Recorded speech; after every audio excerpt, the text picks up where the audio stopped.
பிஸ்மில்லாஹிர் ரஹ்மானிர் ரஹீம். அன்பான மாணவர்களே, அஸ்ஸலாமு அலைக்கும் வரஹ்மத்துல்லாஹி வபரகாத்துஹு.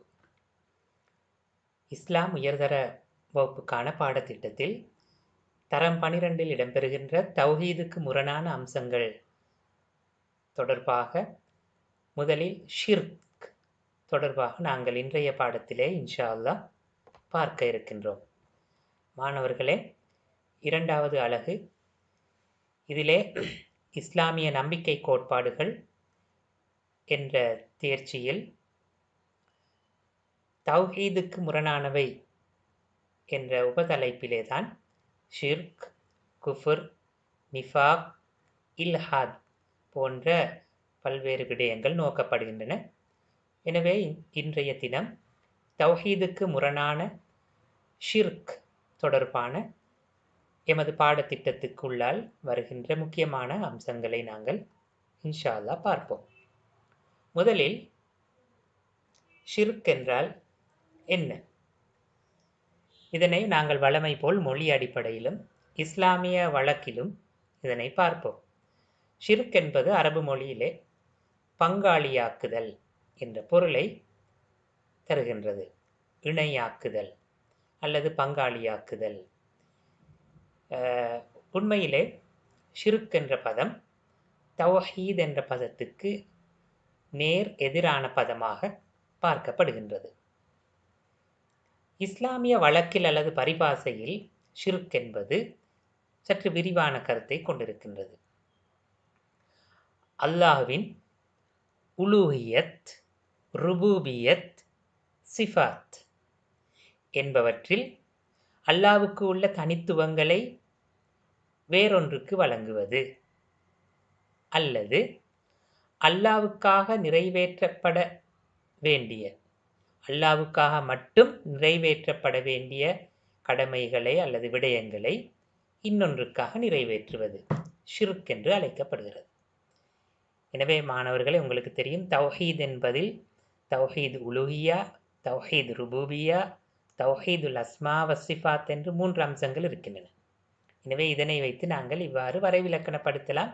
ஷிர்க் என்பதை வரைவிலக்கணப்படுத்தும் போது அல்லாஹுடைய உலூஹியத், ருபூபியத், அஸ்மா, சிஃபாத் ஆகியவற்றில் அல்லாஹ்வுக்கு உள்ள தனித்துவங்களில் ஒன்றை அல்லது பலதையோ இன்னொன்றுக்கு வழங்குவது அல்லது அல்லாஹ்வுக்கு மாத்திரம் நிறைவேற்றப்பட வேண்டிய விடயங்களை இன்னொன்றுக்காக நிறைவேற்றுவது, இதனை நாங்கள் ஷிர்க் என்று நாங்கள் சொல்கின்றோம். எனவே இங்கே நாங்கள் சுருக்கமாக பார்த்தால், அல்லாஹ்வுக்கு உரிய ஒன்றை இன்னொன்றுக்கு வழங்குவது, அல்லாஹ்வுக்கு உரிமையான ஒரு விடயத்தில் இன்னொருவரை அல்லது இன்னொன்றை சேர்த்து கொள்வது என்பது இதன் மூலம் புலப்படுகின்றது. எனவே ஷிர்க் என்பது மிகவும் பாரதூரமானது, பயங்கரமானது. அல்லாஹ் என்பவன் மிகவும் மேன்மையானவன், உயர்ந்தவன், தனித்தவன், தனித்துவமானவன். ஒருபோதும் அவனுக்கு இணையாக அவனால் படைக்கப்பட்ட படைப்புகள் வேறொன்றை கொண்டு வந்து வைப்பதை அவன் ஒருபோதும் ஏற்றுக்கொள்ள மாட்டான். சாதாரணமாக மனிதர்கள் கூட, மனிதர்களில் உயர் பதவிகளில் இருப்பவர்கள் கூட அவருக்கு நிகராக இன்னொருவர் போய் அமர்வதை இருப்பதை அங்கீகரிப்பதில்லை. எனவே சாதாரண மனிதர்கள் விடயத்தில் இவ்வாறென்றால், இந்த சர்வலோக இரட்சகனான அல்லாஹ்வுடைய விடயத்தில் அவனுக்கு நிகராக அற்பமான ஒன்றை சமனாக கொண்டு போய் வைப்பதை அல்லாஹ் ஒருபோதும் அங்கீகரிப்பது கிடையாது. எனவே தான் குர்ஆனிலே இவ்வாறு இதை பற்றி சொல்கிறான்.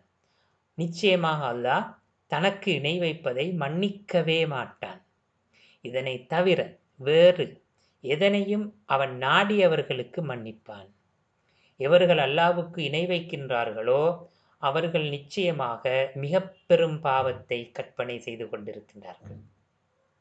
எனவே இது மிக தெளிவாக குர்ஆனில் ஷிர்க் தொடர்பாக இடம்பெற்றுள்ள எச்சரிக்கின்ற வசனம்.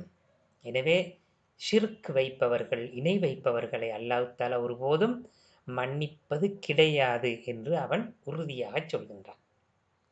உண்மையில் மாணவர்களே, அல்லாஹ் தஆலா நபிமார்களை உலகத்துக்கு அனுப்பிய மிக முக்கியமான நோக்கங்களில் ஒன்றுதான் மக்கள் அல்லாஹ்வுக்கு இணை வைப்பதை விட்டும் தடுப்பது. எனவே அந்த மக்களை நபிமார்கள் நல்வழிப்படுத்த வேண்டும், அல்லாஹ்வுக்கு இணை வைப்பதை விட்டும். எனவே இது ஒரு முக்கியமான பணியாக இருந்தது. அதேபோல் நபிமார்களுடைய போராட்டங்கள் முக்கியமாக இந்த ஷிர்க்குக்கு எதிராக இருந்தது. அல்லாஹ்வுக்குரிய ஒரு விடயத்தில், அல்லாஹ்வுடைய இறைமையில் தனக்கு பங்குண்டு என்று கூறியவர்களோடு நபிமார்கள் போராட்டம் செய்ய வேண்டியிருந்தது. உதாரணமாக மூசா அலைஹிஸ்ஸலாம் அவர்கள் ஃபிரௌனோடு அந்த போராட்டத்தில் குதிப்பதற்கான காரணம், ஃபிரௌன் தன்னை கடவுள் என்று அழைத்துக் கொண்டமை, அல்லாஹ்வுக்கு நிகராக தன்னை நம்புமாறு மக்களிடம் வேண்டிக் கொண்டமை. எனவே இந்த இணை வைப்புக்கு எதிராக நபிமார்கள் வரலாற்று நெடுகிலும் பல போராட்டங்களை முன்னெடுத்திருக்கின்றார்கள். மாணவர்களே, அடுத்து நாங்கள் பார்க்க இருப்பது ஷிர்க்குடைய வகைகள், இணை வைப்பின் வகைகள். எனவே ஷிர்க்குடைய பாரதூரத்துக்கு ஏற்ப அவற்றில் தன்மைகள் அல்லது விளைவுகளுக்கு ஏற்ப இவ்வாறு நாங்கள் ஷிர்க்கை வகைப்படுத்த முடியும். ஷிர்க் என்பது ஷிர்க் அக்பர், ஷிர்க் அஸ்கர் என்று இரு வகைப்படுகிறது. இங்கே பாருங்கள், ஷிர்க் அக்பர் என்றது பெரிய ஷிர்க், ஷிர்க் அஸ்கர் என்பது சிறிய ஷிர்க் என்று நாங்கள் தமிழிலே சொல்லலாம். அதேபோல் ஷிர்க் அக்பர் என்பது ஷிர்க் ஜலி என்றும் வெளிப்படையான ஷிர்க் என்றும், ஷிர்க் அக்பர் ஷிர்க் ஹஃபி மறைவான ஷிர்க் என்றும் இரு வகையாக பிரிக்கப்படுகிறது. ஷிர்க் அக்பர், ஷிர்க் அஸ்கர், அல்லது மாணவர்கள் அஷ்ஷிர்குல் அக்பர், அஷ்ஷிர்குல் அஸ்கர் என்றும் எழுத முடியும். ஷிர்குல் அக்பரை பொறுத்தவரையில் இதனை ஷிர்க் அல் ஜலி அல்லது ஷிர்க் அல் ஹஃபி என இரண்டாக பிரித்தனோம். இதனை நாங்கள் தற்பொழுது விரிவாக பார்ப்போம். மாணவர்களே, பரீட்சையில் விடை எழுதும் போது ஷிர்க்குடைய வகைகள் தொடர்பாக அரபு மொழியையும் நீங்கள் கட்டாயம் எழுதுங்கள். எழுதி அதனுடைய பொருளையும் தமிழிலே நீங்கள் குறிப்பிடுங்கள். ஷிர்குல் அக்பர் தொடர்பாக நாங்கள் பார்ப்போம். பெரிய வகை ஷிர்க். எனவே இது ஷிர்க்கிலே பாரதூரமானது, பயங்கரமானது என்பதால் தான் இது பெரிய ஷிர்க் என்று அழைக்கப்படுகிறது. அல்லாஹ் தஆலா மன்னிக்கவே முடியாத குற்றம் என்று சொல்வது இந்த பெரிய வகை ஷிர்க்கைத்தான். இந்த பெரிய ஷிர்க்கை இரண்டாக பிரிக்கலாம். ஒன்று ஷிர்க் அல் ஜலி அல்லது ஷிர்குல் ஜலி, ஷிர்குல் ஹஃபி. முதலாவது ஷிர்குல் ஜலி, தெளிவான வெளிப்படையான ஷிர்க் என்று நாங்கள் சொல்லுவோம். ஷிர்குல் அக்பருடைய முதல் வகை, அல்லாஹ் அல்லாதவற்றை கடவுள் என்றோ அல்லது கடவுளுக்கு நிகரானதென்றோ அல்லது கடவுள் தன்மை கொண்டதென்றோ நினைத்து அவற்றை வணங்குவது ஷிர்க் அல் ஜலி என்று அழைக்கப்படுகிறது. எனவே இங்கு வணங்கப்படுகின்ற பொருளும் அந்த வணக்கம் என்கின்ற செயற்பாடும் தெளிவாக இருக்கும், மயக்கம் இல்லை. எனவே பார்ப்பவர்களுக்கு அது தெளிவாக தோன்றும், அல்லாஹ்வுக்கு இணையாக வேறொன்றை வணங்குகின்றார் என்பது. எனவே இவ்வாறான ஷிர்க்குக்கு உதாரணமாக ஒருவர் அல்லாஹ்வோடு சூரியனை வணங்குவது அல்லது சந்திரனை அல்லது கற்களை, விக்கிரகங்களை, மிருகங்களை அல்லது ஜின்களை, ஷைத்தான்களை அல்லது உயர் அந்தஸ்தில் இருக்கின்ற மனிதர்களை இவ்வாறு வணங்குவது, அவர்களுக்கு கடவுள் அந்தஸ்தை கொடுத்து அவர்களை வணக்கம் செய்வது, இது தெளிவான ஷிர்க் என்று அழைக்கப்படும். இரண்டாவது பாருங்கள் மாணவர்களே, ஷிர்குல் ஹஃபி, மறைவான ஷிர்க். இங்கே அல்லாஹ் அல்லாதவற்றை கடவுள் என்று கருதி அவர்கள் வணங்காவிட்டாலும், நேரடியாக அவர்கள் தாங்கள் வணங்குவதை கடவுள் என்று நம்புவதில்லை என்றாலும், அல்லாஹ்வுக்கு மாத்திரம் உரிய உரிமைகளை அவன் அல்லாதவற்றுக்கு வழங்குவது ஷிர்குல் ஹஃபி என்று சொல்லப்படும். இங்கே நாங்கள் ஷிர்குல் ஜலியிலே தெளிவாகவே அல்லாஹ் அல்லாதவற்றை கடவுள் என்று நினைத்து நம்பி வணங்குவது ஷிர்குல் ஜலி. ஆனால் இங்கே அவர்கள் அதனை கடவுள் என்று வணங்காவிட்டாலும் அல்லாஹ்வுக்குரிய விடயங்களை அவற்றுக்கு கொடுப்பார்கள், ஒன்றையோ பலதையோ. எனவே இது வெளிப்படையாக பார்க்கும்போது அல்லாஹ்வை அல்லாஹ் தவிர ஏனையவற்றை நேரடியாக வணங்குவது போல் இருக்காது. என்றாலும் அவை மறைமுகமாக அல்லாஹ்வுக்கு இணை வைப்பதாக அமையும். உதாரணமாக நாங்கள் சொல்லுவோம், உதவி தேடுவது என்பது அல்லாஹ்விடம் மட்டும்தான் உதவி தேட முடியும். இதனை மரணித்தவர்களிடம் உதவி தேடும் போது அது ஷிர்குல் ஹஃபியாக மாறுகிறது. நேரடியாக அவர்களிடம் உதவி தேடுவது. அடுத்து அவர்களிடம் பிரார்த்தித்தல். அதேபோல் ஹாக்கிமியத், இஸ்லாமிய ஷரியா சட்டம் இயற்றுகின்ற அந்த அதிகாரத்தை அல்லாஹ் அல்லாதவர்களுக்கு வழங்குதல், இவையெல்லாம் இந்த வகையிலே அடங்குகின்றன. எனவே ஷிர்குல் ஹஃபி என்பது சிலபோது அதிலே ஈடுபடுபவர்கள் கூட இது ஷிர்க் என்பதை அறியாமல் இருக்கலாம். அது சற்று மயக்கமாக இருக்கலாம். எனவே தான் இந்த வகையான ஷிர்க்கை ஷிர்க் அல் ஹஃபி, மறைவான ஷிர்க் என்று சொல்வார்கள்.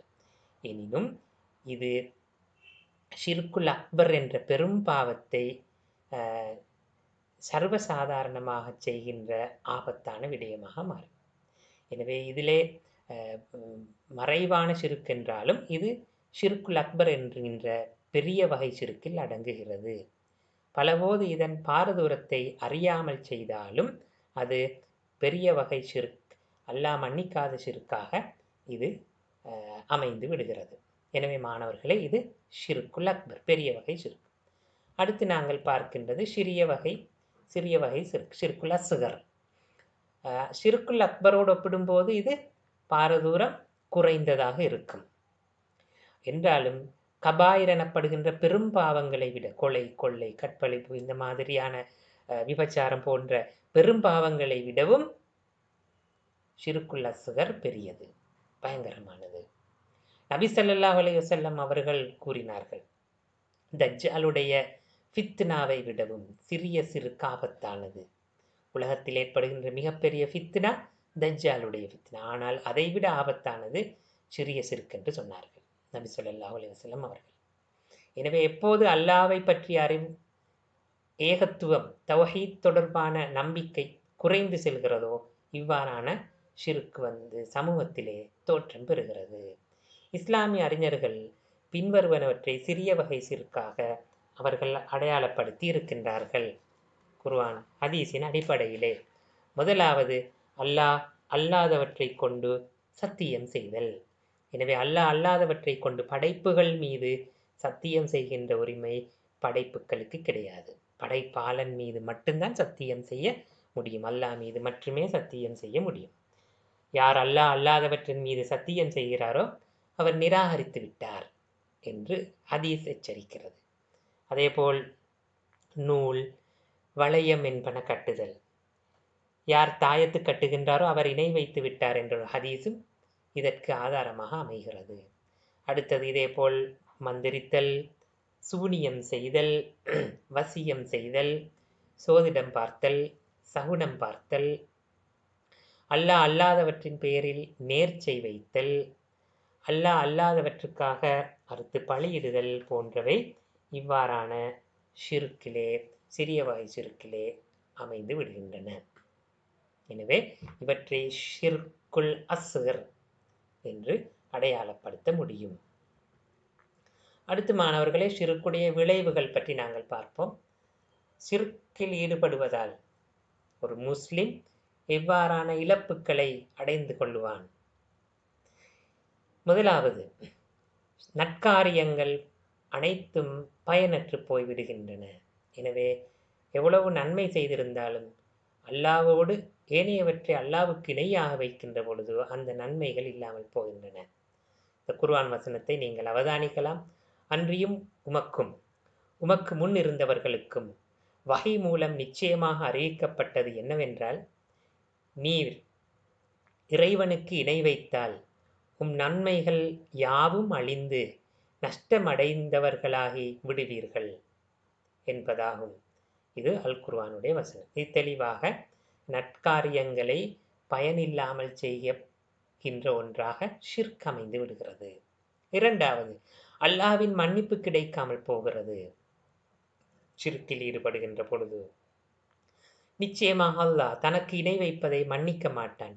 இதை தவிர மற்ற எதையும் தான் நாடியவர்களுக்கு மன்னிப்பான். யார் அல்லாஹ்வுக்கு இணை வைக்கின்றார்களோ அவர்கள் நிச்சயமாக மிகவும் பெரிய பாவத்தை கற்பனை செய்கிறார்கள் என்ற குர்ஆன் வசனம். மூன்றாவது, இறை இல்லத்தை மாசுபடுத்துகின்றது. மஸ்ஜித் என்பது ஏகத்துவத்தை, ஏக அல்லாவை வணங்குகின்ற இடமாகும். எனவே அதிலே ஷிர்க் வந்து அந்த புனிதத்துவத்தை கலங்கப்படுத்துகிறது.